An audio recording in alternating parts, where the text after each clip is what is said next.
بسم اللہ الرحمن الرحیم۔ رمضان مبارک کے بعد اب ہم پہلی مرتبہ اس سورہ یاسین جو ہم نے شروع کی تھی اس کی کلاس کو کر رہے ہیں کنٹینیو۔ ہم نے سورہ مبارکہ کا ایک بڑا حصہ پڑھ لیا تھا، ہمیں آج آیت نمبر 66 سے پڑھنا۔ اعوذ باللہ من الشیطان الرجیم، بسم اللہ الرحمن الرحیم۔ وَلَوْ نَشَاءُ لَطَمَسْنَا عَلَىٰ أَعْيُنِهِمْ فَاسْتَبَقُوا الصِّرَاطَ فَأَنَّىٰ يُبْصِرُونَ۔ اگر ہم چاہتے تو ان کی آنکھیں مٹا دیتے۔ فَاسْتَبَقُوا الصِّرَاطَ، پھر یہ راستے کی طرف بڑھتے۔ فَأَنَّىٰ يُبْصِرُونَ، تو کہاں سے دیکھ سکتے؟ یعنی مطلب یہ ہے کہ یہ لوگ جو اس وقت اپنی طاقت صلاحیت پر اترا رہے ہیں اور ان کے اندر جو ایک غیر معمولی اعتماد پیدا ہوا ہے جس کی وجہ سے وہ ہمارے پیغام میں دلچسپی لینے سے کترا رہے ہیں، انہیں اس کا اندازہ نہیں ہے کہ اگر اللہ چاہے تو یہ سب کچھ ان سے چھین سکتا ہے۔ انسان کے اندر ایک بڑی مشکل پرابلم یہ ہوتی ہے کہ وہ اپنے موجودہ حالات میں جو آسانیاں، جو رفاہیت، جو اطمینان، جو طاقت موجود ہوتی ہے، اس کے بلبوتے پر وہ یہ محسوس کرتا ہے کہ یہ ایسا ہی رہے گا، اور اگر کوئی دعوت اس کو اس بات کی طرف بلا رہی ہے کہ وہ ذرا غور کرے کہ اسے ایک دن یہ سب کچھ چھوڑ کے چلے جانا ہے، تو آدمی اس بات کو ماننے اور سمجھنے کے لیے تیار نہیں ہوتا۔ وہ کہتے ہیں کہاں ہے، مطلب سب کچھ ٹھیک ہے، سب معاملات اپنی جگہ پر پورے روٹین میں ٹھیک چل رہے ہیں۔ تو اللہ تعالیٰ اس وجہ سے بار بار اس بات کو یاد کراتے ہیں۔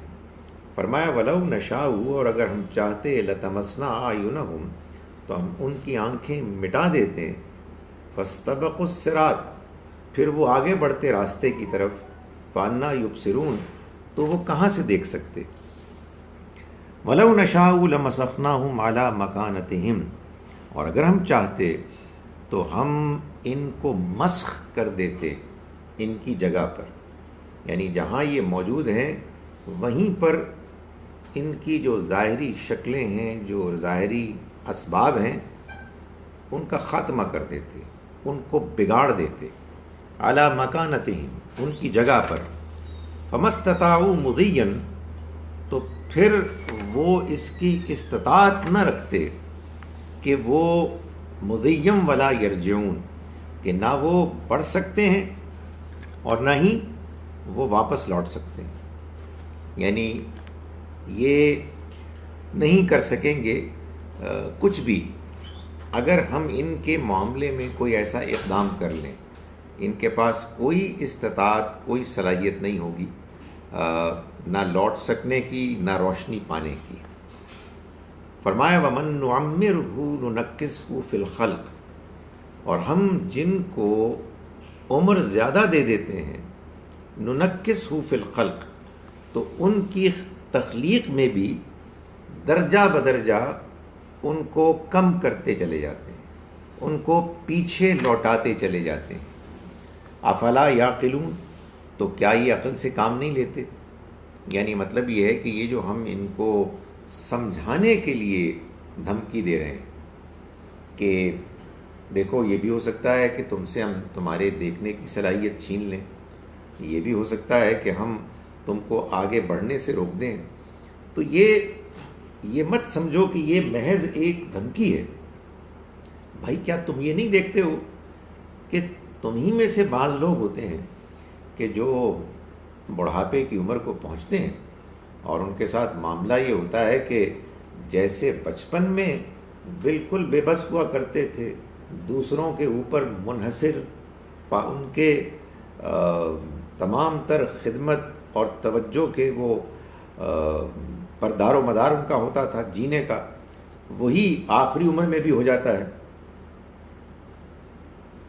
تو اگر ہماری جانب سے یہ بات کہی جا رہی ہے کہ تم کو اگر تمہارے غلط رویے کے نتیجے میں تم سے تمہاری یہ ساری سہولتیں جو تمہارے پاس آج موجود ہیں، جن کی وجہ سے تم بات کو سمجھنے کے لیے آمادہ نہیں ہو رہے ہو، اگر ہم یہ تم سے چھین لیں تو تم کرو گے کیا؟ اور یہ بات جو ہم تم کو بتا رہے ہیں اس کے سمجھنے میں تمہیں مشکل نہیں ہونی چاہیے. کیا تم دیکھتے نہیں ہو کہ جس کسی کو بھی ہم ذرا عمر زیادہ دیتے ہیں تو اس کی تخلیق میں آہستہ آہستہ درجہ بدرجہ اس کو پیچھے لوٹا دیتے ہیں. افلا یعقلون، تو پھر کیا یہ سمجھتے نہیں ہیں؟ یعنی یہ اس بات کو ریئلائز نہیں کرتے کہ یہ دنیا کی زندگی انسان کے لیے اللہ نے ایک امتحان کا وقفہ بنایا ہے، جس میں اس کی زندگی کا آغاز ہوتا ہے کمزوری اور ناتوانی سے، جبکہ وہ ولنریبل ہوتا ہے، دوسروں کے اوپر منحصر ہوتا ہے. پھر اس کے اندر کچھ طاقت، کچھ صلاحیت آتی ہے، اور پھر دھیرے دھیرے وہ کمزوری کی طرف چلا جاتا ہے، ایسے کہ جیسے اس کی ابتدا ہوئی تھی. اور ظاہر ہے کہ درمیان میں یہ بھی بہت ہوتا ہے کہ بہت سے لوگ مر جاتے ہیں، جوانی ہی میں مر جاتے ہیں. تو اس سے کیا معلوم ہوا؟ اس سے معلوم ہوا کہ انسان کے اندر اپنی ذات، اپنی صلاحیت کے بارے میں غیر معمولی حد سے بڑھا ہوا اعتماد نہیں ہونا چاہیے. یہ ایگزیجریٹڈ اعتماد ہے جو اصل میں وجہ بنتا ہے ایروگنس، تکبر. آدمی پھر اپنے آپ کو اتنا سمجھنے لگتا ہے جتنا کہ وہ ہوتا نہیں ہے. ساری بیماری یہ، ابلیس کی بھی بیماری یہی تھی، وہ اپنے آپ کو اپنے قد کاٹ سے زیادہ بڑا سمجھنے لگا تھا، جس کی وجہ سے اس نے خدا کے حکم کو اور اپنی حدود کو پھلانگنے کی کوشش کی. انسانوں میں بھی جو لوگ اس حقیقت کو نہیں جانتے، نہیں ریئلائز کرتے، وہ بھی تکبر کی بیماری میں مبتلا ہو کر حق بات کو ماننے اور قبول کرنے کی توفیق سے محروم ہو جاتے. تو اللہ تعالیٰ یہ بتا رہے ہیں. اگر یہی اس کو تھوڑا سا آپ ٹرن کر دیں اگر، تو پازیٹیو گمان اللہ تعالیٰ مطلب اگر آپ تکبر کی طرف جائیں، آپ کا کانفیڈنس جو ہے وہ اس گمان سے لے کے آئیں جو اللہ تعالیٰ کی طرف آپ نے پازیٹیولی کیا ہو. جو اللہ نے دیا ہے وہی جو ہے نا اس کو کنٹینیو بھی رکھے گا، یہ پھر ایکسیپٹیبل ہو جاتا ہے. کوئی شک نہیں. آپ نے اصل میں ایک ہے اوور کانفیڈنس جو بے بنیاد ہے، جو تکبر کی طرف لے جاتا ہے.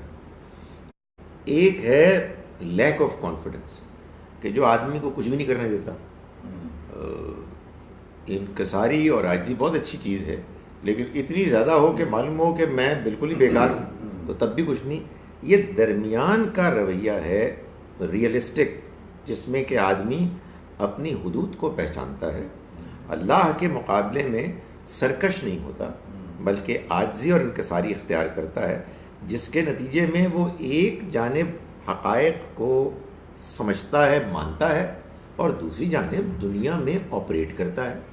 دنیا میں وہ معاملات کرتا ہے ایسے کہ وہ اپنی اور دوسروں کے ضرورتیں اور حقوق کو پورا کرنے والا بنتا ہے. تو یہ اللہ تعالیٰ اصل میں اسی کی دعوت دے رہے ہیں. انفارچونیٹلی کیا ہوتا ہے کہ لوگ حقیقت کو دیکھنے میں اپنے اندر کی جو یہ ایک خود اعتمادی ہے اس کو رکاوٹ بنا دیتے ہیں، اور معلوم ہوتا ہے کہ ایک پردہ حائل ہو گیا ہے اور آدمی دیکھنے سے محروم ہو گیا ہے.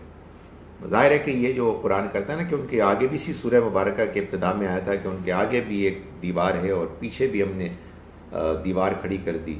من بین ایدیہم صدا ومن خلفہم صدا فاغشیناہم، اور ہم نے ان کو گھیر لیا فہم لا یبصرون، تو وہ نہیں دیکھ سکتے. وہ اصل میں یہی پردہ ہے، یہی دیوار ہے. یہ آدمی حقیقت کو دیکھنے سے محروم ہو جاتا ہے، محض اس بے بنیاد اعتماد کی وجہ سے کہ جس میں وہ نہ پیچھے دیکھتا ہے اور نہ آگے دیکھتا ہے. دیکھیں کتنی خوبصورت بات کی گئی تھی کہ آگے دیکھے تو اس کو اپنا بڑھاپا اور موت نظر آئے، پیچھے دیکھے تو اس کو اپنا بچپنا اور کمزوری کم مائیگی نظر آئے. تو نہ ادھر دیکھتا ہے نہ ادھر دیکھتا ہے، وہ گھیر لیا جاتا ہے اور وہ اپنے حال میں جو اسے کچھ تھوڑی سی چند کامیابیاں ملتی ہیں وہ ان کی وجہ سے اندھا ہو جاتا ہے. فرمایا وما علمناہ الشعر وما ینبغی لہ. اب یہ وہاں سے بات کو آگے بڑھایا اور ان لوگوں کے غلط رویے کے نتیجے میں جو انہوں نے ایک رد عمل ظاہر کیا تھا اس رد عمل کو اب بیان کیا جا رہا ہے. فرمایا کہ وما علمناہ الشعر، ہم نے انہیں شاعری نہیں سکھائی ہے. یعنی نبی اکرم صلی اللہ علیہ وسلم کو معلوم ہوا کہ پس منظر میں یہ بات ہے کہ لوگ انکار کرنے والے آپ کو شاعر کہہ رہے تھے. کیوں کہہ رہے تھے؟ اس کی وجہ یہ تھی کہ قرآن مجید لوگوں کے اوپر غیر معمولی طور پر اثر انداز ہو رہا تھا، لوگوں کو امپریس کر رہا تھا. تو بات یہ ہے کہ آپ کسی کی تعریف جب آپ سنتے ہیں تو 3 رد عمل ہو سکتے ہیں. ایک رد عمل یہ ہوتا ہے کہ آدمی کہتا ہے کہ یار وعلیکم السلام، کہ بندہ واقعی تعریف کے قابل ہے اور مجھے اس کو جو حیثیت مقام اس کا ہے مجھے اس کو دینا ہے. تو سب سے اچھا رویہ تو یہی ہے. آپ نے ایک شخص کی تعریف سنی اور آپ نے اس کو دیکھا، اینالائز کیا اور آپ نے کہا نہیں یار واقعی یار you know what he seeing is good and he is impressive. کم ہوتا ہے کہ ایسا آدمی توفیق ملے. لوگ حق پسند ذرا کم ہی ہوتے ہیں، سوائے اس کے کہ کہیں اچانک آپ کو کوئی بندہ اسٹرائک کر گیا. بعض اوقات ہوتا ہے آدمی ذرا تھوڑا سا خالی ہوتا ہے، یو آر ایمٹی، آپ بہت زیادہ چیزوں میں گھرے نہیں ہوتے، تو آل آف اے سڈن کوئی چیز آپ کو ملتی ہے، آپ سنتے ہیں اور آپ کہتے ہیں نہیں یار آئی لائک اٹ. دوسرا رویہ جو ہے وہ یہ ہوتا ہے کہ آدمی کہتا ہے میں نے نہیں ماننا. اور نہیں ماننا کیوں نہیں ماننا؟ اس لیے کہ یہ میری مانی ہوئی باتوں کے خلاف ہے، یہ اس سے مختلف بات ہے کہ جو میں نے پہلے سے مانی ہوئی ہے. اس میں بھی آپ دیکھیں کیا ہوتا ہے، تکبر. یعنی میں جو کچھ پہلے سے مانا ہوا ہوں وہ صحیح ہے، اس کو صحیح ہونا چاہیے، اور یہ جو نئی بات ہے یہ غلط ہے، اس کو غلط ہونا چاہیے. وائی؟ بیکاز یہ بات میری ہے وہ بات اس کی. اصل میں میری انانیت ہے جو مجھے روکتی ہے. یہی بات ہے جو نبی صلی اللہ علیہ وسلم بیان فرمائی کہ جس کے دل میں رائی کے دانے کے برابر بھی تکبر ہوگا وہ جنت میں نہیں جائے گا. تو آپ سے پوچھا جی کہ یہ تو بڑا مشکل ہو گیا، تکبر تو پھر رائی کے دانے کے برابر، ہم تو اچھا کھاتے ہیں اچھا پہنتے ہیں. تو حضور نے فرمایا نہیں، اللہ جمیل و یحب الجمال، اللہ خوبصورت ہے اور خوبصورتی پسند کرتا ہے.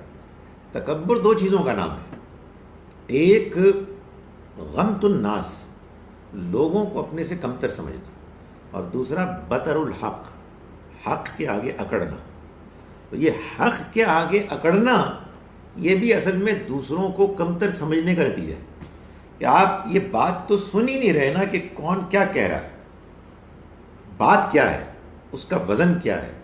آپ یہ دیکھ رہے ہیں کہ کہنے والا کون ہے، اور جو کہنے والا ہے وہ میرے سے دوسرا ہے، میری قوم کا نہیں ہے، میرے قبیلے کا نہیں ہے، میرے خاندان کا نہیں ہے، میرے علاوہ کوئی اور ہے.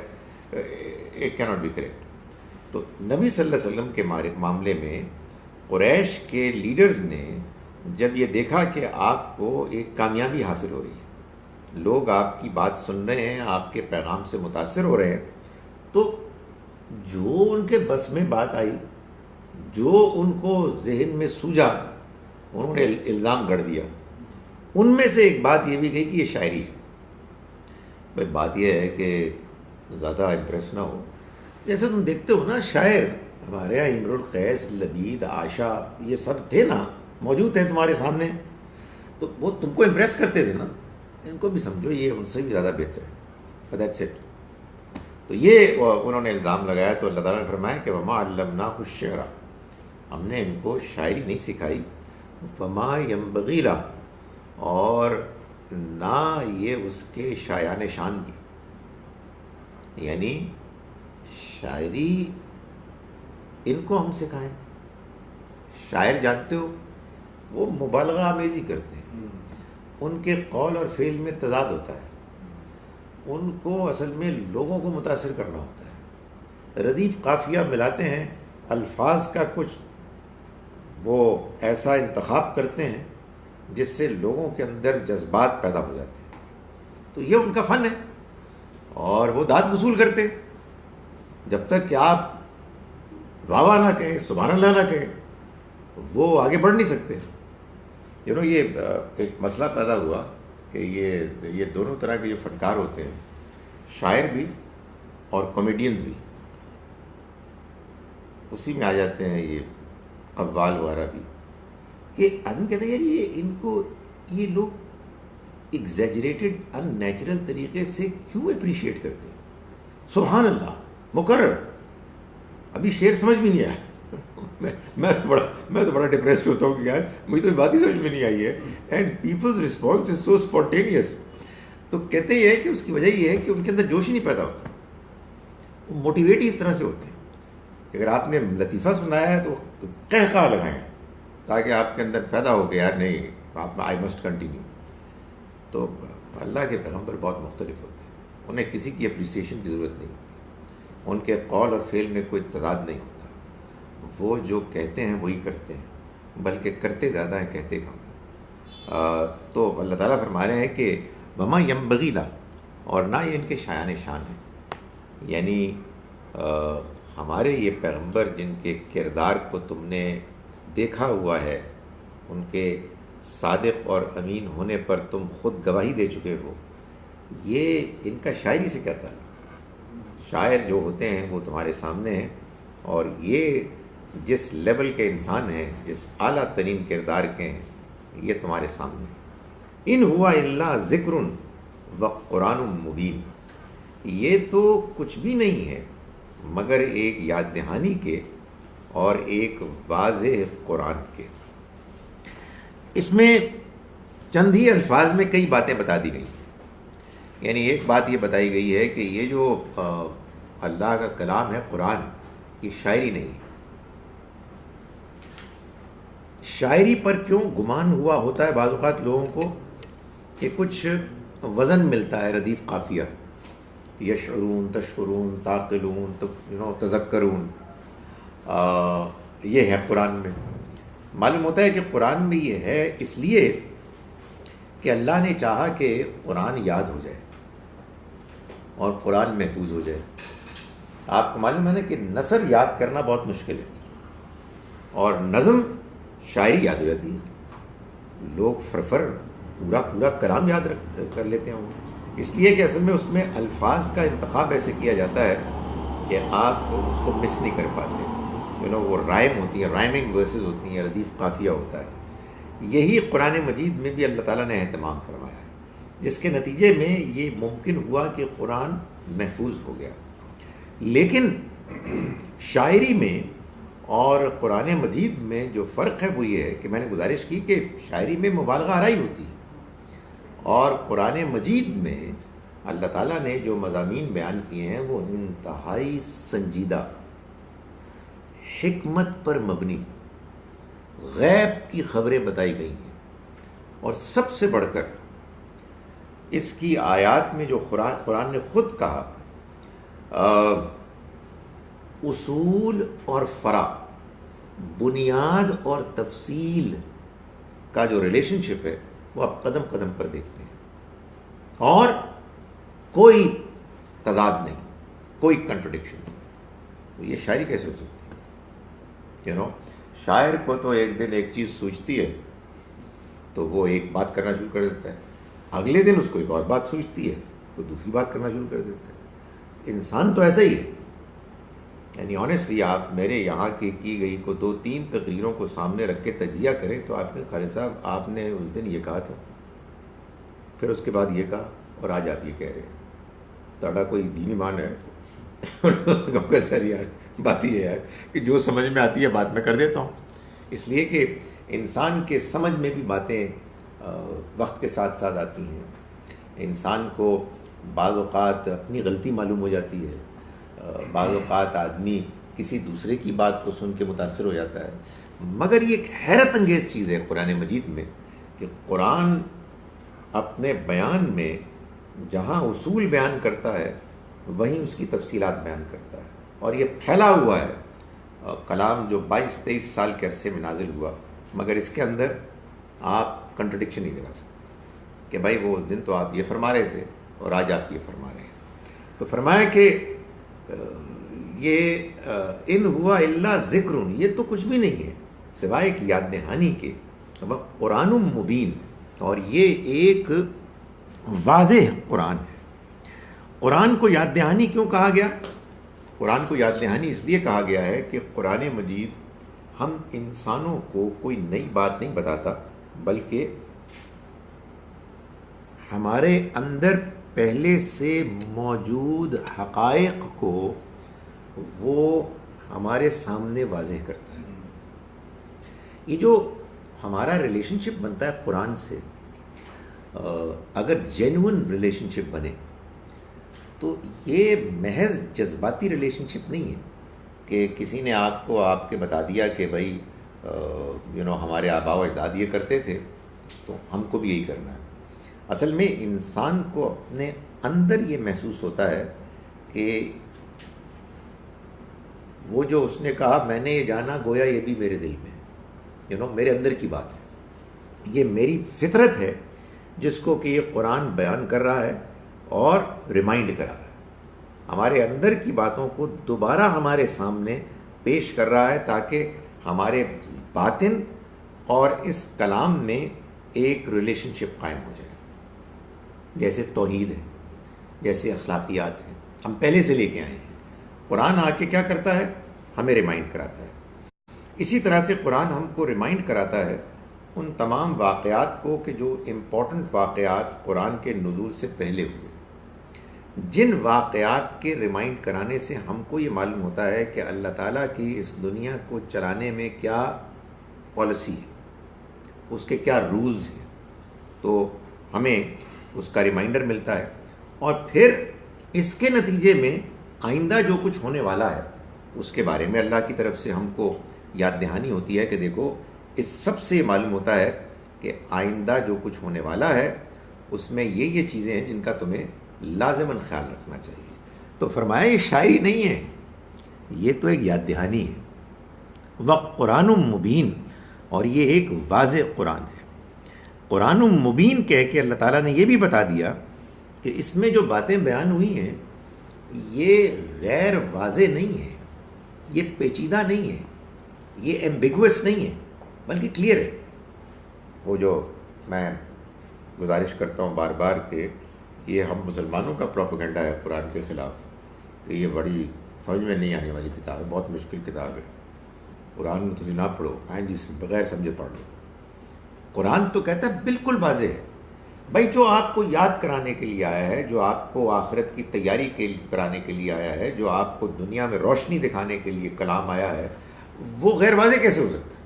اور اگر وہ غیر واضح ہے تو اس نے اپنا مقصد ہی پورا نہیں کیا. تو اللہ تعالیٰ یہ فرما رہے ہیں کہ نہیں، یہ ان کا پروپیگنڈا بالکل جھوٹا، غلط پہ بنیاد ہے.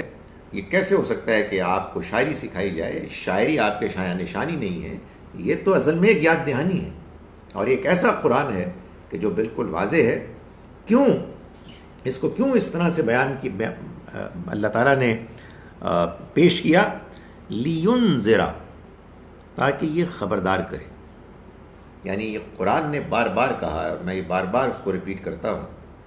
اور سچی بات یہ ہے کہ بار بار ریپیٹ کرنے میں کانفیڈنس یہی ہوتا ہے، قرآن بھی بار بار کہتا ہے کہ یہ جو وارننگ ہے یہ قرآن کے ذریعے سے ہونی، قرآن نے وارن کرنا ہے. یہ بڑی امپورٹنٹ بات ہے. میں آج ہی ایک صاحب کا ایک پریزنٹیشن سن رہا تھا. آنیسٹلی اگر آپ اس کو سنیں، میں جب سنا میں نے تو میں ہل گیا، اس لیے کہ بہت موونگ تھی وہ بات. اور تھوڑی دیر کے بعد میں نے کہا یار کہ کس کو پتہ ہے کون سی بات صحیح ہے. میں نے فرمایا ایک بادشاہ تھا، جب وہ مرا تو اس کے منہ سے لگ رہا تھا کہ بالکل جو ہے نا اس کی سیاہی چھائی ہوئی ہے، اور اس کا بستر ہل رہا تھا. اس کا منہ جو ہے قبلے کو کی طرف. میں نے کی پتہ ہے، ایک آپ قصہ سنا رہے ہیں مگر وہ بندے کو متاثر کرتا ہے. مگر اس میں خطرہ یہ ہے کہ پھر آپ قصوں کے مرہون منت ہو جاتے ہیں. کچھ پتہ نہیں، کوئی آدمی جو مرضی قصہ سنائے، پھر آپ کو قرآن مجید کا ٹیسٹ نہیں ڈیولپ ہوتا. سو خبردار کرنا، دیکھیں مقصد لوگوں کو رلانا نہیں ہے.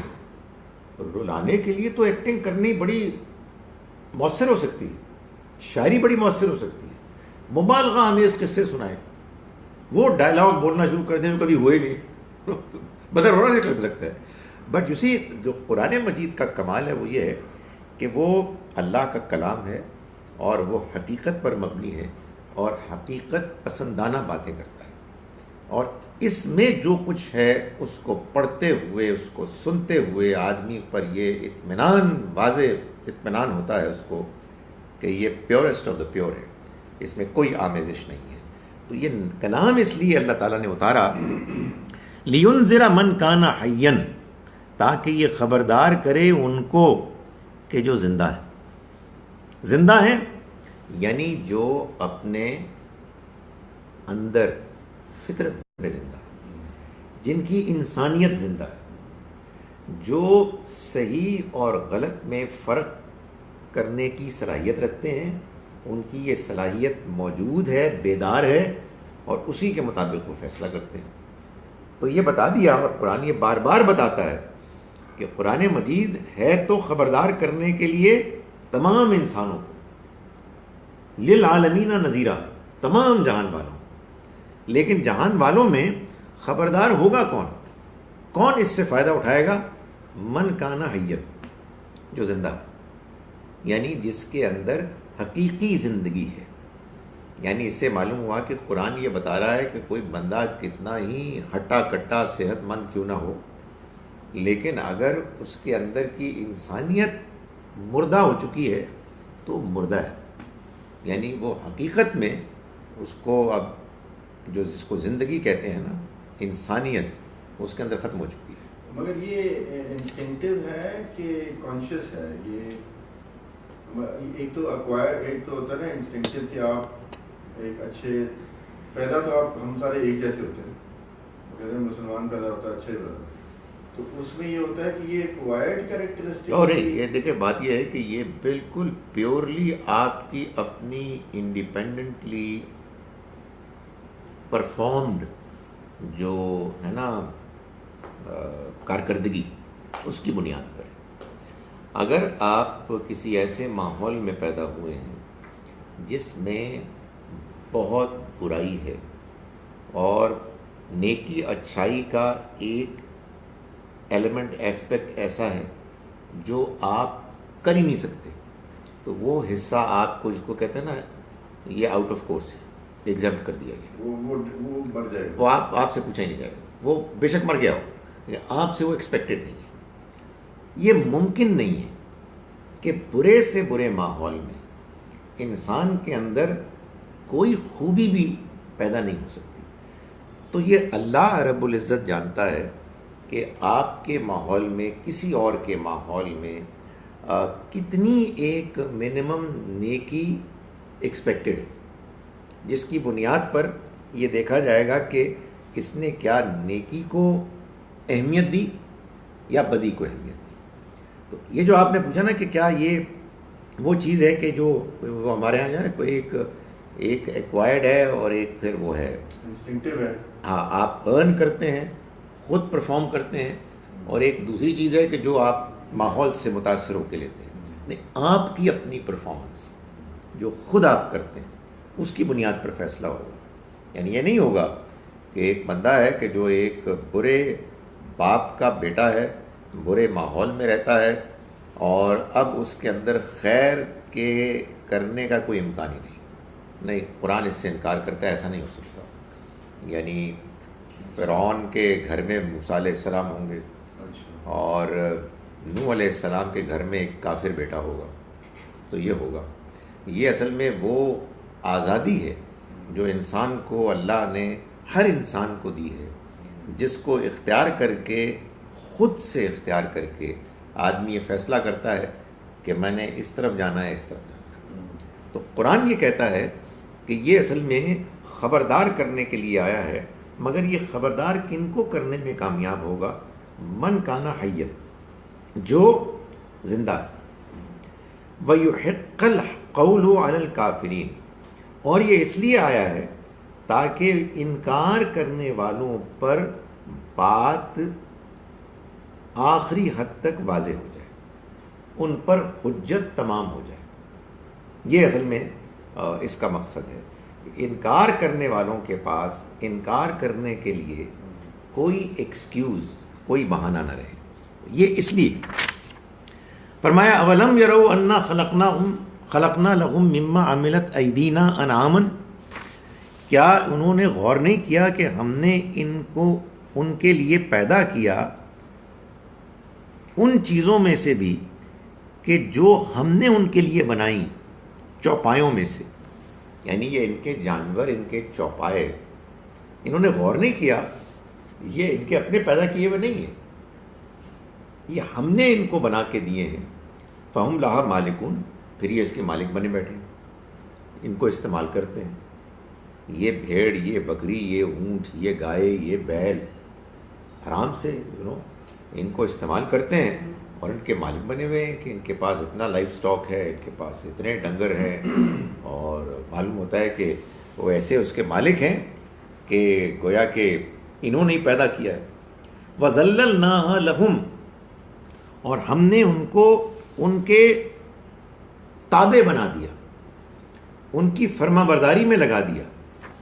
فَمِنْهَا رُكُوبُهُمْ، تو کیا ہے کہ ان میں سے بعضوں کے اوپر وہ سواریاں کرتے ہیں، وَمِمَّا يَأْكُلُونَ، اور ان میں سے وہ بعض کو کھاتے ہیں، ان کا گوشت کھاتے ہیں۔ یعنی انسان کو اللہ نے اس دنیا میں بہت سی ضرورتوں کے ساتھ بھیجا ہے۔ ہماری ایک ضرورت ہے کھانا پینا، ہماری ایک ضرورت ہے ٹریول کرنا، تو اللہ تعالیٰ نے انسانوں کے لیے ان کے ٹریول کرنے کی ضرورت کو پورا کرنے کے لیے بھی، ان کے کھانے پینے کی ضرورت کو پورا کرنے کے لیے بھی اس نے جانور، حیوان، چوپائے بنائے۔ ظاہر ہے اب ہماری ٹریولنگ ڈفرینٹ ہو گئی ہے، لیکن اس زمانے میں تو ان جانوروں پر پورا انحصار تھا۔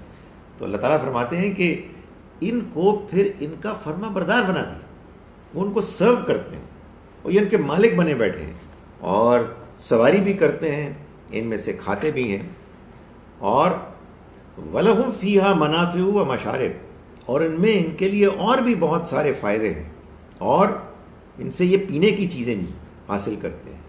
فرمایا افلا یشکرون، تو پھر کیا یہ شکر نہیں کرتے؟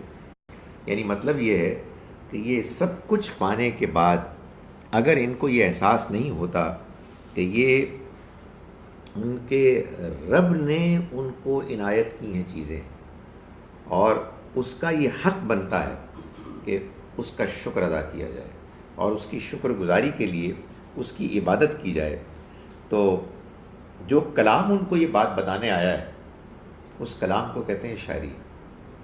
کتنی بدتمیزی ہے، کتنی ناشکری ہے کہ یعنی یہ تو یار تمہیں ویسے ہی ان جانوروں کو دیکھ کے احساس ہونا چاہیے تھا کہ جس رب نے ان کو بنایا ہے مجھے ان کا اس کا شکر ادا کرنا ہے۔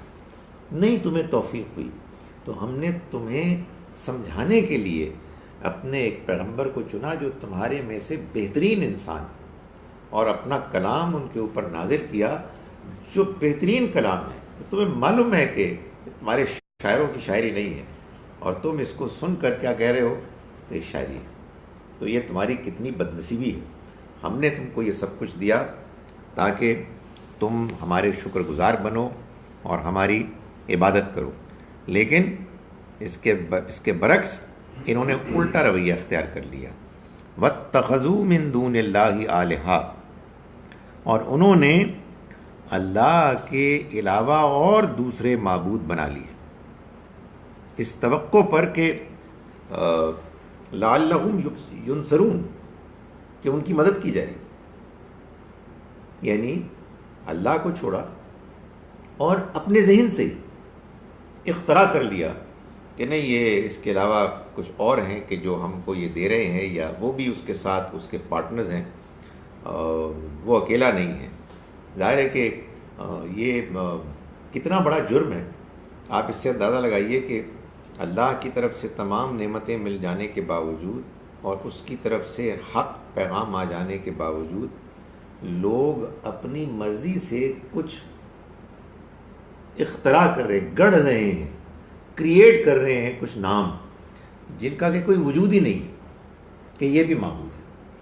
نہ ان کے حق میں اللہ نے اپنی کتابوں میں کوئی ثبوت دیا ہے، اور نہ ان کے حق میں کوئی عقل میں کوئی انٹلیکچوئل آرگومنٹ ہے، لیکن وہ اس کے ساتھ شریک ٹھہراتے ہیں. لا یستطیعون نصرہم، وہ کوئی استطاعت نہیں رکھتے ان کی مدد کی. وَهُمْ لَهُمْ جُنْدٌ مُحْضَرُونَ، اور یہ ان کے لشکر کا حصہ بن جائیں گے جو حاضر کیے جائیں گے. یعنی یہ جن کو انہوں نے اللہ کے علاوہ اپنا معبود بنایا ہوا ہے، ان کے پاس کوئی صلاحیت نہیں ہے، کوئی امکان نہیں ہے کہ وہ ان کی کوئی مدد کر سکیں کہ جس کے لیے انہوں نے ان کو ایسے گڑھا ہوا ہے. ان کی مورتیاں بنائی ہوئی ہیں، ان کی تصویریں بنائی ہوئی ہیں، کہیں ان کی قبروں پہ جاتے ہیں. نہیں، ان میں سے کسی کی کوئی حیثیت نہیں ہے. بلکہ حقیقت واقعہ یہ ہے کہ یہ ایک دن آئے گا کہ انہی کا لشکر بن جائیں گے اور یہ سب مجرموں کی حیثیت سے پیش کیے جائیں گے. فلا يحزنك قولهم، تو اے پیغمبر آپ ان کی باتوں پر غمگین نہ ہوں. یہ کیا بات ہے؟ اصل میں یہ بڑی عجیب بات ہے. بات یہ ہے کہ اس جملے سے یہ لگتا ہے کہ اللہ تعالیٰ یہ فرما رہے ہیں کہ بھائی آدمی غمگین تو اس پر ہو کہ جس کے بارے میں تمہیں کوئی توقع ہو. بندہ اچھا ہے، اس کو ہو کیا گیا، اسے ایسے نہیں کرنا چاہیے. لیکن اگر آپ کو یہ پتہ لگے کہ یار یہ ٹھیک ہی نہیں ہے، از ناٹ انٹرسٹڈ، تو یقیناً میرے آپ کے اگر کوئی اللہ معاف کرے ریلیشن شپ میں ایسا ہے کوئی، تو یار دکھ تو ہوتا ہے، اس میں کوئی شک ہی نہیں، دکھ تو ہوتا ہے. لیکن سمجھاتے سمجھاتے اگر کبھی یہ محسوس ہو کہ یار یہ سمجھ ہی نہیں رہے، انٹرسٹڈ نہیں ہے، تو ظاہر ہے کہ میری اور آپ کی کیا حیثیت. ہم تو بات کرتے ہوئے سچی بات ہے کہ بات بھی بے دلیل کرتے ہیں، ہمارا انداز بھی ٹھیک نہیں ہوتا، کبھی طنز کر رہے ہوتے ہیں، کبھی غصہ کر رہے ہوتے ہیں، پھر اٹھے ہوئے ہوتے ہیں.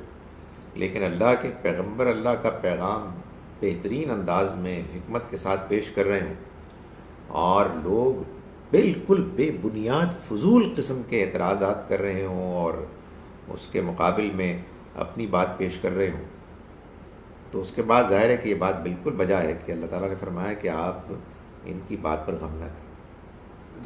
ویسے not achieving the success expected, اس پہ بھی تو غم، یہ بھی تو ریفرنس ہو سکتا ہے کہ اس پہ غمگین ہو سکتا ہے، یہ بالکل صحیح ہے. لیکن حقیقت یہ ہے کہ قرآن اور جگہوں پر اس کو واضح کرتا ہے کہ فَلَعَلَّكَ کا باقی نَفْسَكَ اللہ یکون مومنین، آپ کہیں اپنے آپ کو ہلاک نہ کر دیں اس غم میں، اس غم کی وجہ سے کہ ایمان نہیں لائیں گے.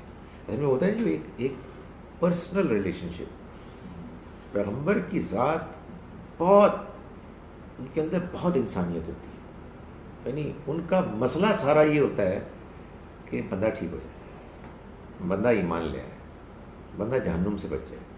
سو یہ آپ کے اوپر غم طاری ہوتا تھا، آپ پریشان ہوتے تھے اس سے.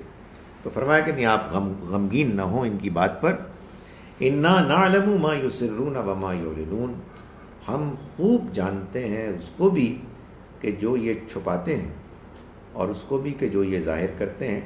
یعنی مطلب یہ ہے کہ اب ہم لمٹ لیں گے اس سے. سو ڈونٹ وری، آپ نے جو کام کرنا تھا آپ نے کر لیا، اس کو آپ کیے چلے جائیں. لیکن یہ کہ یہ سب کیا ہو رہا ہے اور بات اگر صحیح ہے تو پھر یہ بات پہنچ کیوں نہیں رہی، اور اگر بات پہنچ گئی ہے تو پھر یہ مان کیوں نہیں رہے؟ اس پر آپ غم نہ کریں. ہم جانتے ہیں جو کچھ یہ کرتے ہیں، جو کچھ یہ کہتے ہیں، جو کچھ یہ اعلانیہ کر رہے ہیں، جو کچھ یہ چھپا کے کر رہے ہیں، جو ان کی نیتیں ہیں، ہر چیز سے ہم واقف ہیں، اور ایک دن ان کا حساب کتاب ہم لے لیں گے.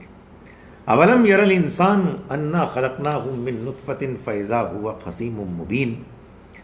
یہ لوگ عجیب لوگ ہیں کہ مرنے کے بعد دوبارہ جی اٹھنے کے بارے میں شک کرتے ہیں. کیا اس انسان کو یہ بات معلوم نہیں ہے کہ ہم نے اس کو پانی کی ایک بوند سے پیدا کیا؟ فَإِذَا هُوَ خَصِيمٌ مُبِينٌ. تو پھر کیا ہوا کہ وہ ایک کھلا مخالفت کرنے والا بن کر کھڑا ہو گیا. یعنی آدمی اکڑنے سے پہلے یہ تو سوچے کہ اس کا آغاز کہاں سے ہوا، اس کو اللہ نے کہاں سے اوریجنیٹ کیا. ایک انتہائی آرڈنری حقیر ایک پانی کی بوند سے ہمارا آغاز ہوا، اور اس کے بعد انسان جب بڑا ہو اور طاقتور ہو تو وہ اللہ کے پیغام، اللہ کے پیغمبروں کے مقابلے میں کھڑا ہو جائے اور وہ دشمنی پر اتر آئے. وَضَرَبَ لَنَا مَثَلًا وَنَسِيَ خَلْقًا. اور وہ ہمارے بارے میں مثالیں بیان کرتا ہے، یعنی تھپتیاں چست کرتا ہے، طنز کرتا ہے، اور یہ بھول گیا کہ وہ پیدا کیسے ہوا تھا، اپنی پیدائش کو بھول گیا.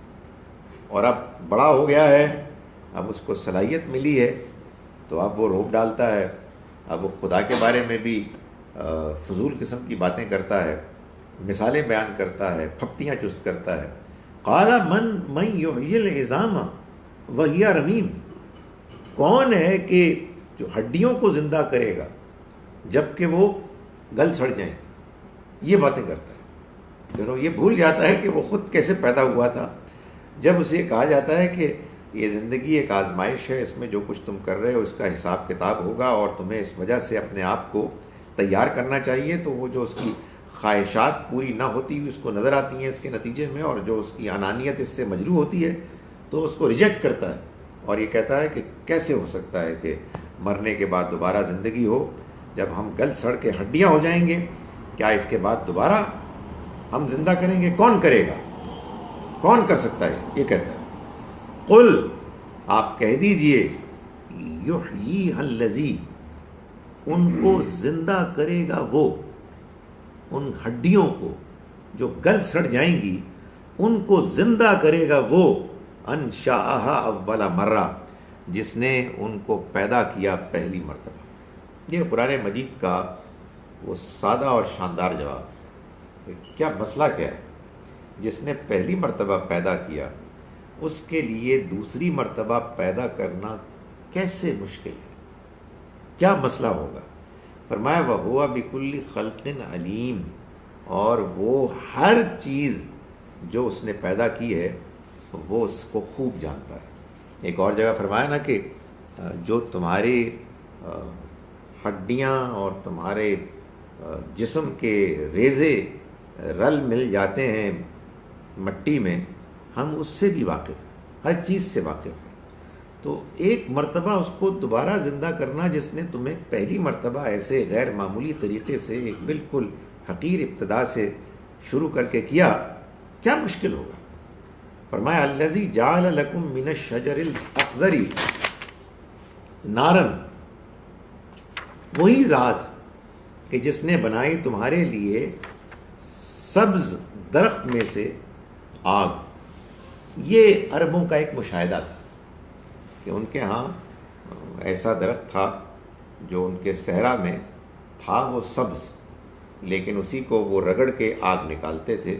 تو اصل میں یہ بتایا جا رہا ہے کہ تم خود دیکھتے ہو کہ تمہارے ہاں بظاہر ایک ایسی چیز جو انہونی ہے، سبز درخت سے آگ کا نکالنا، ظاہر ہے کہ یہ ہمارے عام جو امکانات ہیں ان میں نہیں بات آتی، لیکن اللہ نے کر کے دکھا دیا. تو جس نے یہ کر دیا وہ تم کو مار کر اور تمہاری ہڈیوں کو اور تمہارے اندر کے جسم کو زمین میں ریزہ ریزہ کر کے دوبارہ کیوں نہیں زندہ کر سکے گا؟ فَإِذَا أَنْتُمْ مِنْهُ تُوقِدُونَ، تم کیا کرتے ہو؟ اسی درخت سے تم رگڑتے ہو اور پھر اس کے بعد آگ پیدا کر دیتے. اَوَلَيْسَ الَّذِي خَلَقَ السَّمَاوَاتِ وَالْأَرْضَ، تو کیا وہ کہ جس نے آسمانوں اور زمین کو پیدا کیا، بِقَادِرٍ، اس بات پر قادر نہیں ہو سکتا، عَلَىٰ أَن يَخْلُقَ مِثْلَهُمْ، کہ وہ پیدا کرے اسی کی مانند. یعنی یہ کیا مسئلہ ہے؟ جس نے زمین اور آسمانوں کو پیدا کیا، کیا وہ اس پر قدرت نہیں رکھتا کہ وہ انسانوں جیسی مخلوق کو ایک مرتبہ پھر پیدا کر دے؟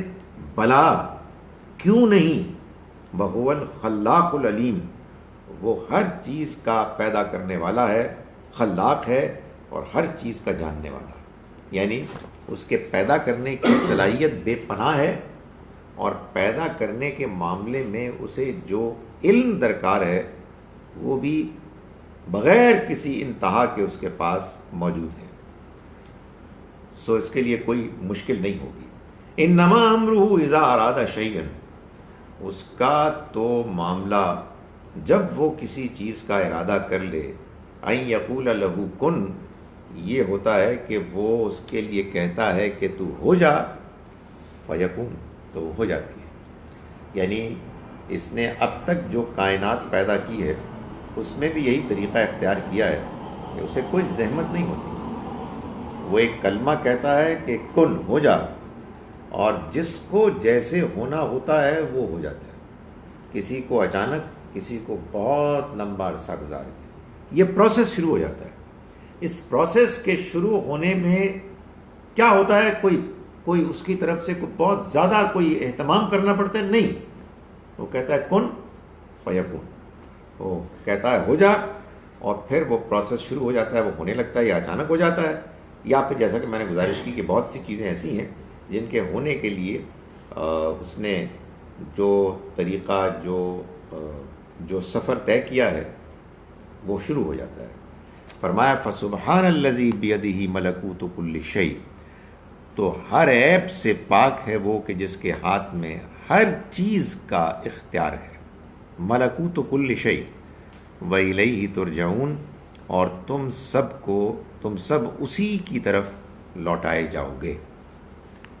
میں ان آیات کا ایک مرتبہ پھر ترجمہ کر رہا ہوں جو ہم نے آج پڑھی، آیت نمبر 66 سے 66 سے. بسم اللہ الرحمن الرحیم. وَلَوْ نَشَاءُ لَطَمَسْنَا عَلَىٰ أَعْيُنِهِمْ، اور اگر ہم چاہتے تو ہم ان کی آنکھوں کو مٹا دیتے. فَاسْتَبَقُوا الصِّرَاطَ، پھر یہ راستہ پانے کے لیے آگے بڑھتے. فَأَنَّىٰ يُبْصِرُونَ، تو کیسے دیکھ سکتے. وَلَوْ نَشَاءُ، اور اگر ہم چاہتے، لَمَسَخْنَا عَلَىٰ مَكَانَتِهِمْ، تو ان کی جگہ جہاں یہ موجود ہیں ان کو وہیں پر مسخ کر دیتے. فَمَا اسْتَطَاعُوا مُضِيًّا وَلَا يَرْجِعُونَ، تو یہ پھر اس کے بعد نہ روشنی پاتے اور نہ ہی لوٹ سکتے. آگے بڑھنے کے لیے کوئی امکان پاتے اور نہ لوٹ سکتے. وَمَن نُعَمِّرْهُ نُنَكِّسْهُ فِي الْخَلْقِ، اور ہمارے اس خبردار کرنے پر یہ حیران ہوتے ہیں، یہ جانتے ہیں کہ جن کو ہم لمبی عمر دیتے ہیں ان کو تخلیق میں نُنَكِّسْهُ، ہم پیچھے لوٹا دیتے ہیں آہستہ آہستہ. افلا یعقلون، تو کیا یہ عقل سے کام نہیں لیتے. وما علمناہ الشعر، اور ہم نے ان کو شاعری نہیں سکھائی. وما ينبغی لہ، اور نہ ہی یہ ان کے شایان شان ہے. ان ہوا الا ذکر و قرآن مبین، یہ کچھ نہیں ہے سوائے ایک یاد دہانی کے اور ایک واضح کھلے قرآن کے. لِيُنذِرَ مَنْ كَانَ حَيًّا، یہ قرآن کیوں آیا ہے؟ تاکہ خبردار کرے ان کو کہ جو زندہ ہیں. وَيَحِقَّ الْقَوْلُ عَلَى الْكَافِرِينَ، اور یہ حجت تمام کر دے، بات پوری کر دے انکار کرنے والوں پر. اولم یروا انا خلقنا لهم مما عملت ایدینا، اور کیا انہوں نے نہیں دیکھا کہ ہم نے جو پیدا کیا ان کے لیے ان کو جن کو ہم نے بڑے اہتمام کے ساتھ بنایا.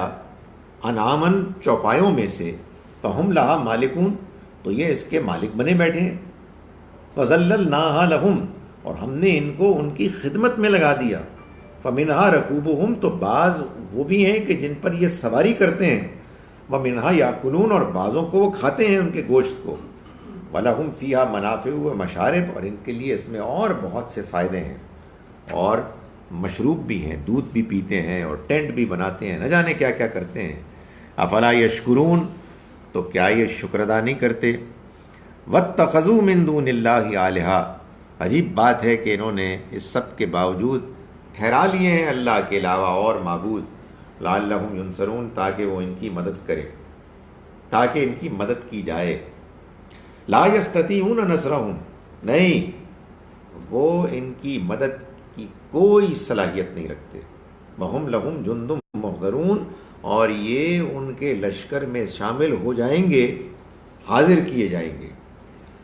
فلا یحزنک قولہم تو اے پیغمبر آپ ان کی بات پر غم نہ کیجیے، انا نعلم ما یسرون وما یعلنون ہم خوب جانتے ہیں جو کچھ بھی یہ چھپاتے ہیں اور جو کچھ بھی یہ اعلانیہ کرتے ہیں۔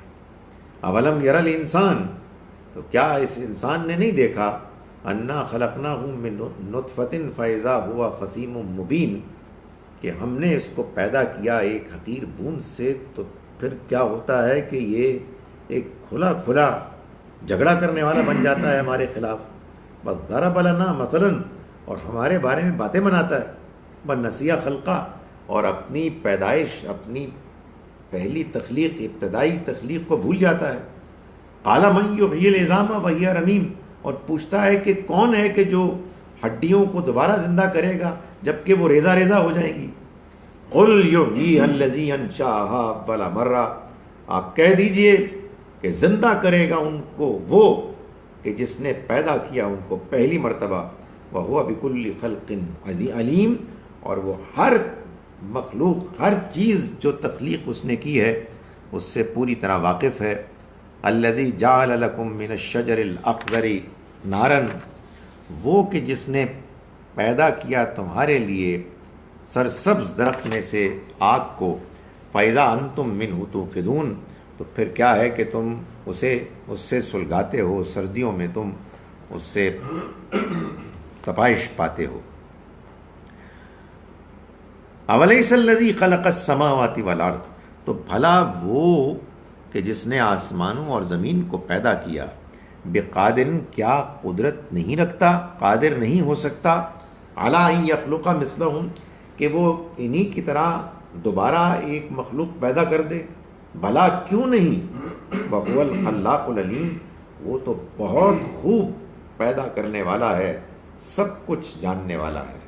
انما امرہ اذا اراد شیئا اس کا معاملہ تو جب وہ کسی چیز کا ارادہ کرتا ہے یہ ہے کہ ان یقول لہ کن کہ وہ اس کے بارے میں کہتا ہے کہ ہو جا، فیکون تو وہ ہو جاتی ہے۔ فسبحان الذی بیدہ ملکوت کل شیء تو پاک ہے ہر عیب سے وہ ذات کہ جس کے ہاتھ میں ہر چیز کا اختیار ہے، وَإِلَيْهِ تُرْجَعُونَ اور تم سب اس کی طرف لوٹائے جانے والے ہیں۔ اقول قولی ھذا واستغفر اللہ لی ولکم۔ یہ جو بات ہو رہی ہے جی معبود، جو کہ اگر اس کو ٹرانسلیٹ کیا جائے اس زمانے میں تو اس میں جو آج کل کا باس ہے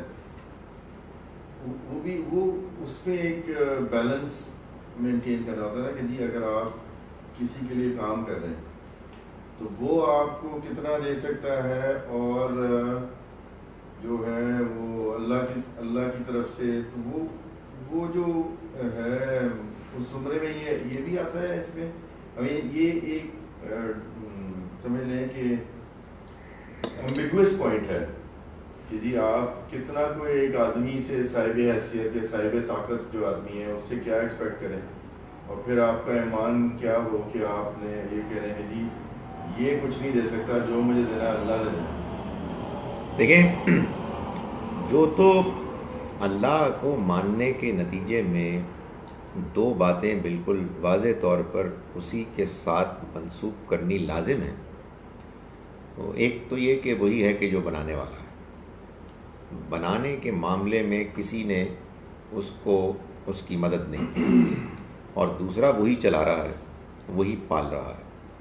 اس میں بھی اس کا کوئی شریک, کوئی ساجی نہیں ہے. اس کی ذات میں ہم کسی کو شریک نہیں مانیں گے, نہ اس کا کوئی باپ ماں ہے, نہ اس کی کوئی اولاد ہے, نہ اس کی کوئی بیوی ہے, نہ دنیا میں جو معاملات اس کے کرنے کے ہیں اس میں کوئی اس کا شریک ہے. مثال کے طور پر وہ ہے کہ جو ہماری دعائیں سنتا ہے, وہ ہماری دعاؤں کو قبول کرتا ہے. چنانچہ دعا اور اس نوعیت کی اس کے ساتھ تعلق کی باتیں, عبادت وغیرہ کسی اور کے لیے نہیں کی جائے گی. اسی کا ایک نتیجہ ہے, اور وہ یہ ہے کہ اگر اس نے کوئی حکم دیا ہے اور ہم ظاہر ہے کہ اس کی عبادت کرتے ہیں, تو اس کے حکم کے مقابلے میں کسی اور کا حکم نہیں مانا جائے گا. وہ ہے کہ جو حقیقت میں رزق دینے والا ہے, تو اس کے رازق ہونے کے مقابلے میں کسی اور کو رازق نہیں مانا جائے گا. یہ جو دونوں باتیں یہ ملتی جلتی ہیں. یعنی اگر فرض کیجئے ایک شخص ہے کہ جو آپ کا امپلائر ہے, کسی وجہ سے آپ معاشی طور پر اس پر ڈپینڈنٹ ہیں, اور وہ آپ کو آپ کی ضرورتیں پوری کرتے ہوئے آپ سے کچھ ایسی چیزوں کا تقاضا کرتا ہے کہ جو خدا کے حکم کے خلاف ہے, اور آپ اس کے اس بات کو اس لیے مان لیتے ہیں کہ بھائی دے تو یہ رہا ہے, تو پھر یقیناً آدمی اس معاملے میں بہت قریب آ جائے گا خدا کے ساتھ کسی اور کو اس کے رزاق ہونے, اس کے رب ہونے کے تصور میں اس کو شامل کرنے کے معاملے میں. پریکٹیکلی کیا ہوتا ہے کہ لوگ کمزوری ایمان میں مبتلا ہوتے ہیں, یعنی وہ اس کو اپنا رازق نہیں مانتے, مگر ایسے کام کرنے لگتے ہیں, ایسے فیصلے کرنے لگتے ہیں, یا ایسے فیصلے کرنے سے گریز کرنے لگتے ہیں کہ جس کا نتیجہ یہ نکلتا ہے کہ رازق وہ نہیں ہے بلکہ یہ ہے. اس پر ہم لوگوں کو تنبیہ کریں گے کہ یار یہ نہ کرو یار, کمپرومائز کرنا بڑی اچھی بات ہے, آدمی کو خواہ مخواہ اپنے اوپر کوئی مصیبت نہیں لے لینی چاہیے, مگر جب کوئی ایسا پوائنٹ آ جائے کہ جس میں آدمی کو یہ فیصلہ کرنا ہو کہ بھائی یا اللہ ہے یا میرا امپلائر ہے, تو ظاہر ہے کہ ہر حال میں اللہ کی بات کو ترجیح دی جائے گی. یہی وہ بات ہے کہ اس کو ایک دوسرے انداز میں یوں بھی بیان کیا جاتا ہے کہ انسان کو دنیا میں قدم قدم پر اس بات کا فیصلہ سنانا پڑتا ہے. عملاً زبانی تو آدمی بڑی آپ جنیاں مردیاں گلا میرے تو کرا لو, زبانی کا باتیں کرنی بڑی آسان ہوتی ہیں, لیکن ایک عملاً فیصلہ سنانا ہوتا ہے کہ مجھے آخرت مطلوب ہے, دنیا مطلوب ہے. دنیا کی میری پریفرنس ہے یا آخرت کی؟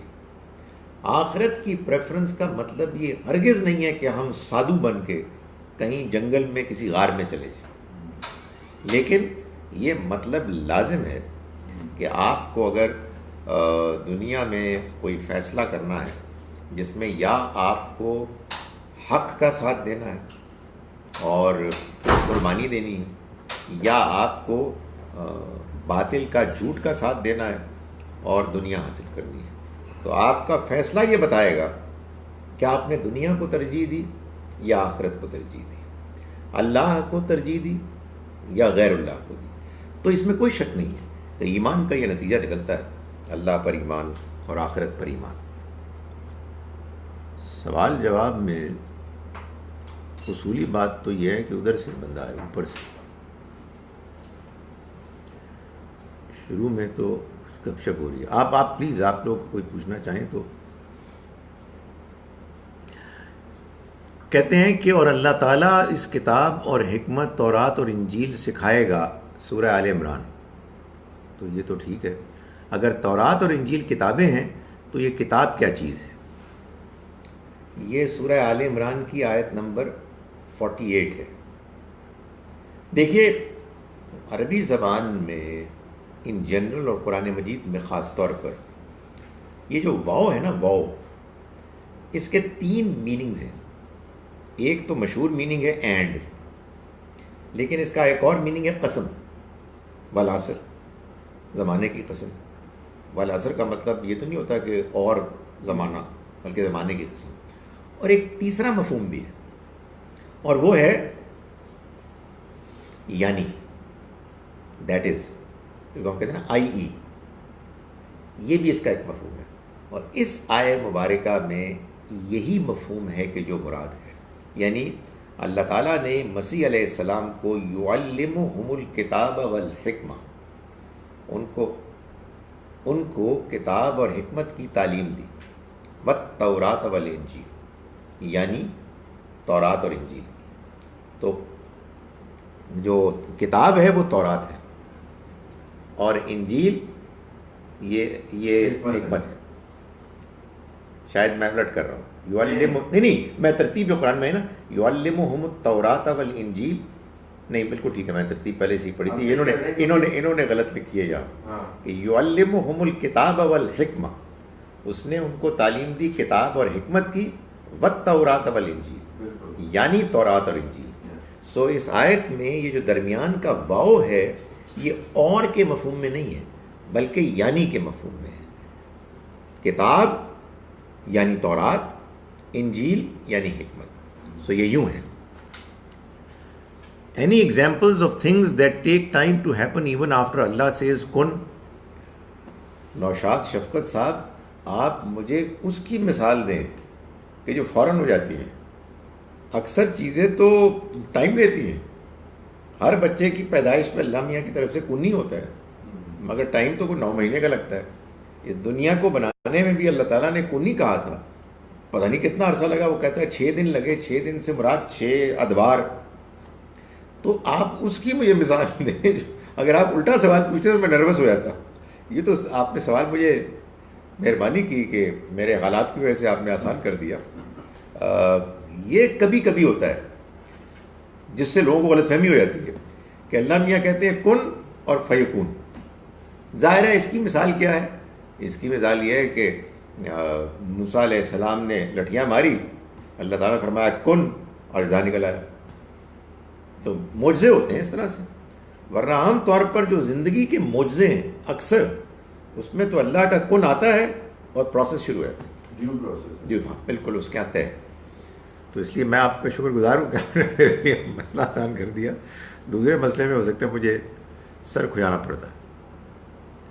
تیسرا سوال اگر آپ اجازت دیں. How would one explain in a family of 2 children if 2 children are religious and 2 totally indifferent, or the parents are not religious and yet the children turn out to be very religious and environment is the same؟ آپ نے یہ سوال کر کے میری ایک اور مشکل آسان کر دی. آپ اگر اس سے مختلف سوال کرتی تو میں پھر نروس ہو جاتا.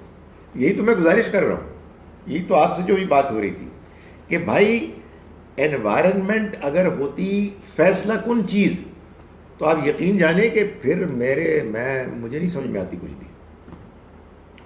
پھر تو بڑا مسئلہ تھا بھائی کہ ایک دیندار شخص کے اندر کے گھر میں دیندار بچے پیدا ہوئے اور ایک بے دین کے گھر میں بے دین پیدا ہوئے.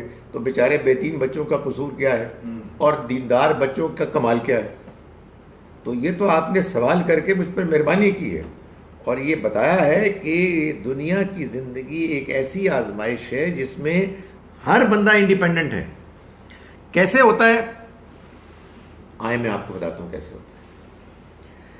4 بچے ہیں ایک شخص کے ہاں، اور والد صاحب ایک انتہائی شریف، انصاف پسند، دیانتدار انسان ہے، اور ایک بڑے افسر ہیں، مگر تنخواہ اتنی ہے جتنا گزارا ہو جاتا ہے. اور ان کے ہاں اپنی گاڑی بھی نہیں ہے، اپنا مکان بھی نہیں ہے، بعض اوقات عید پر نئے کپڑے بھی نہیں ہوتے. تو 4 میں سے 2 بچے کہتے ہیں ہمارا باپ کتنا پاگل بیوقوف انسان ہے، دائیں بائیں دیکھو ان کے جونیئرز رہتے ہیں، کیا شاندار گاڑیاں ہیں، کیا ٹھاٹ سے، اور سالگرہ دیکھو کیا ہوتی ہے یار، پاگل ہو گیا میرا باپ. اور 2 بچے کہتے ہیں آئی لو مائی فادر یار، ہی از گریٹ، مجھے اس پر فخر ہے. یہ کیا ہے؟ یہ اصل میں چوائس ہے. 2 بچوں نے کہا گڈی، برتھ ڈے، میک ڈونلڈس، اور 2 نے کہا شرافت، اب پسندی، حلال کی کمائی. یہ ہوتا ہے. تو یہ تو آپ نے بڑی مہربانی کی کہ مجھے مثال دینے کا موقع دے دیا کہ یہ واقعی ایسا ہوتا ہے. یعنی یہ میں آپ کو کوئی کہانی نہیں سنا رہا، ان ریئلٹی ایسا ہوتا ہے کہ باپ دیانتدار اور اولاد برا بھلا کہہ رہی ہے، مگر ناٹ آل، کچھ کہہ رہے ہیں کچھ نہیں کہہ رہے.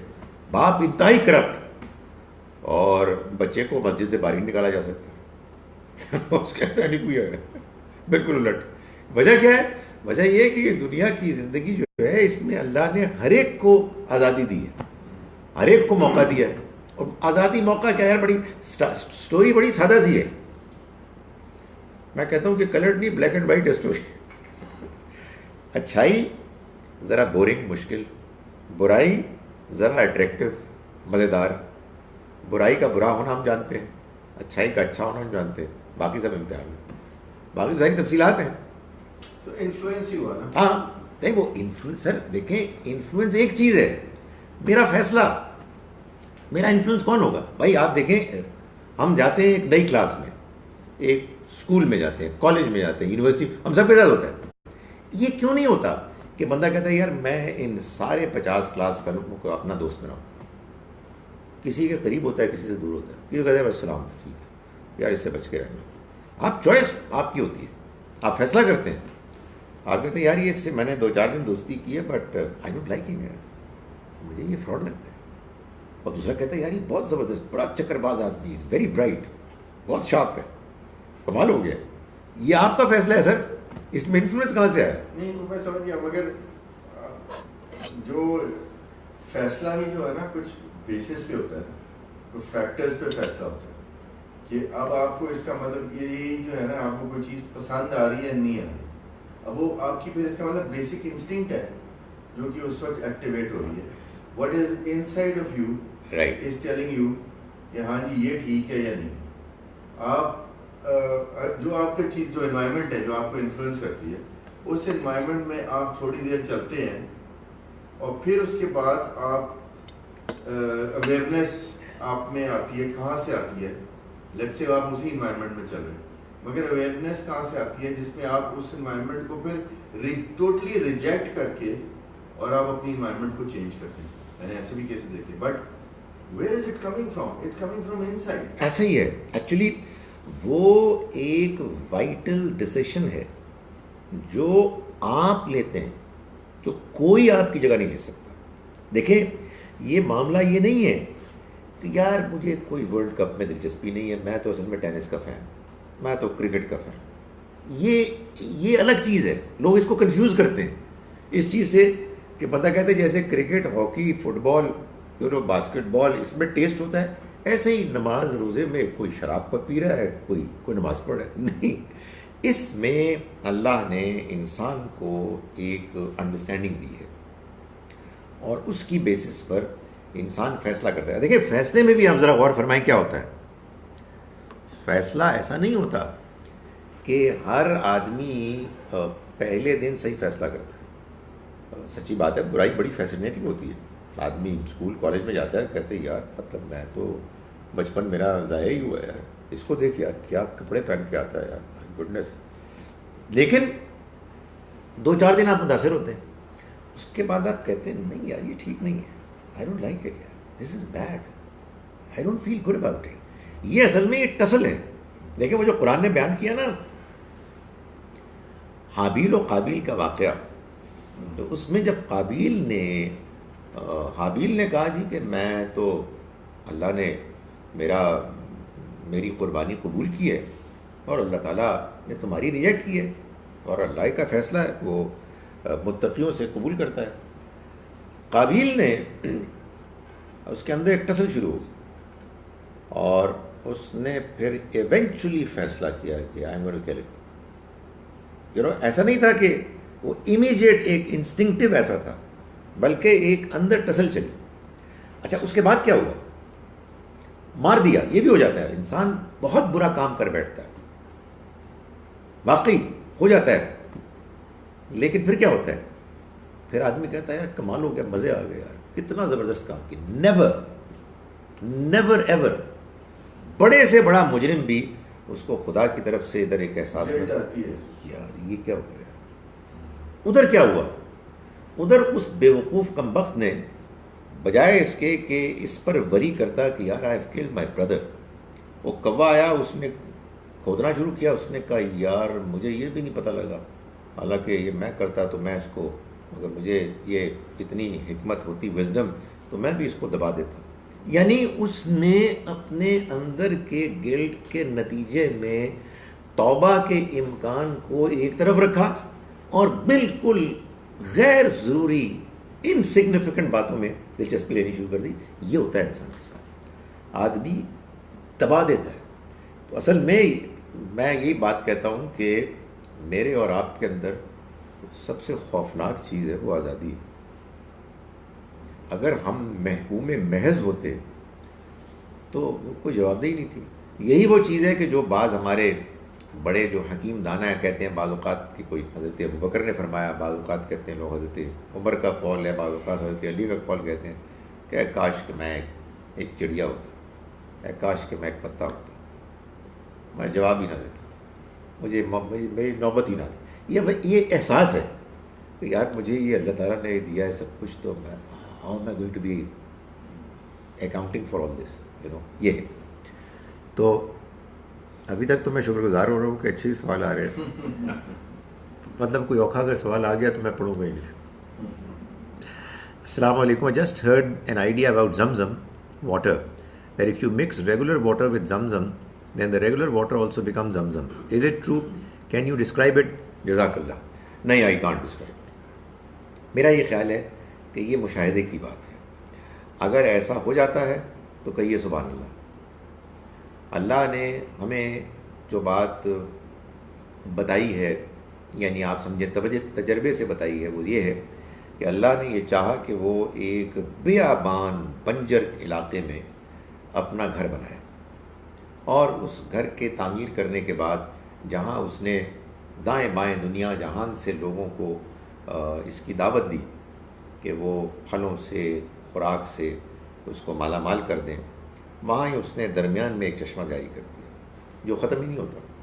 تو یہ خدا کے ایک قدرت کا ایک مظاہرہ ہے, اور شاید یہ ان چند مثالوں میں سے ایک ہے کہ جو یہ بھی ویسے نہیں, لیکن بہرحال ہمارے لیے کن فیکون ہی ہوا ہوگا, عہدہ سے نکلنا شروع ہو گیا. اب اس کی کچھ مزید برکتیں ہو سکتی ہیں. اس میں میں نہ اس کو ڈینائی کروں گا نہ میں اس کو کنفرم کروں گا, اس لیے کہ مجھے معلوم نہیں ہے. البتہ یہ ضرور کوشن کروں گا کہ اس طرح کی باتوں کو آپ اسی وقت کنفرم کریں کہ جب آپ کو اطمینان یقین ہو. اس لیے کہ دین کی وہ بات کہ جو دین نے خود بتائی ہے قرآن میں, قرآن سنت میں, اس کو تو ہم دین کی بنیاد پر پیش کریں گے. باقی انسان جو کچھ دعوے کرتے ہیں ان میں لیٹس بی کیئرفل. اسی لیے سچی بات ہے, یہ بھی بڑا ضروری ہے کہ آپ دین کو جو انٹرپریٹ کرتے ہیں اس معاملے میں بھی کیئرفل. بات آپ کہیں گے یہ ہمیں بات سمجھ میں آئی ہے, ہماری بات اگر غلط ہوئی تو ہم انشاءاللہ کوشش کریں گے کہ اس کو مان لیں, لیکن ابھی تک ہمیں یہی بات سمجھ میں آئی ہے. Does not environment has the same effect on all. گزارش یہ ہے کہ نوح علیہ السلام کے 4 بیٹے تھے, 3 ان پر ایمان لے آئے, چوتھا منکر ہو گیا اور مارا گیا.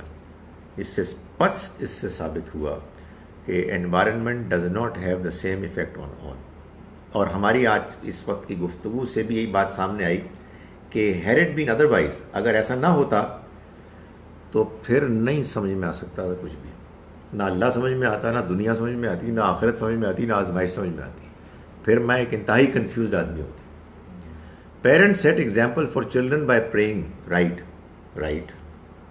Two children will pray, 2 won't. Why? Because of the reasons that I've already explained. یعنی یہ ہوگا دو بچے کہیں گے یار کیا what a waste of time یار، ان کو میرے ماں پیو نو ٹکرا مار کے لبیا گیا، وہی پچھلے سال دا لباس پایا ہے، وہ دیکھو ساتھ والے کو کیا اس کا لباس چمکتا ہے، چہرہ چمکتا ہے، گاڑی چمکتی ہے، اور ان کا دیکھو حال. اور دو بچے کہہ رہے ہیں کہ کتنے واقعی میرے پیرنٹس نیک ہیں یار، آئی لو دیم. یہ آپ کا فیصلہ ہے، اور یہ فیصلہ اچانک نہیں ہوتا، یہ گریجولی ہوتا ہے، آہستہ آہستہ. ٹھیک ہے جناب. اقول قولی ھذا واستغفر اللہ.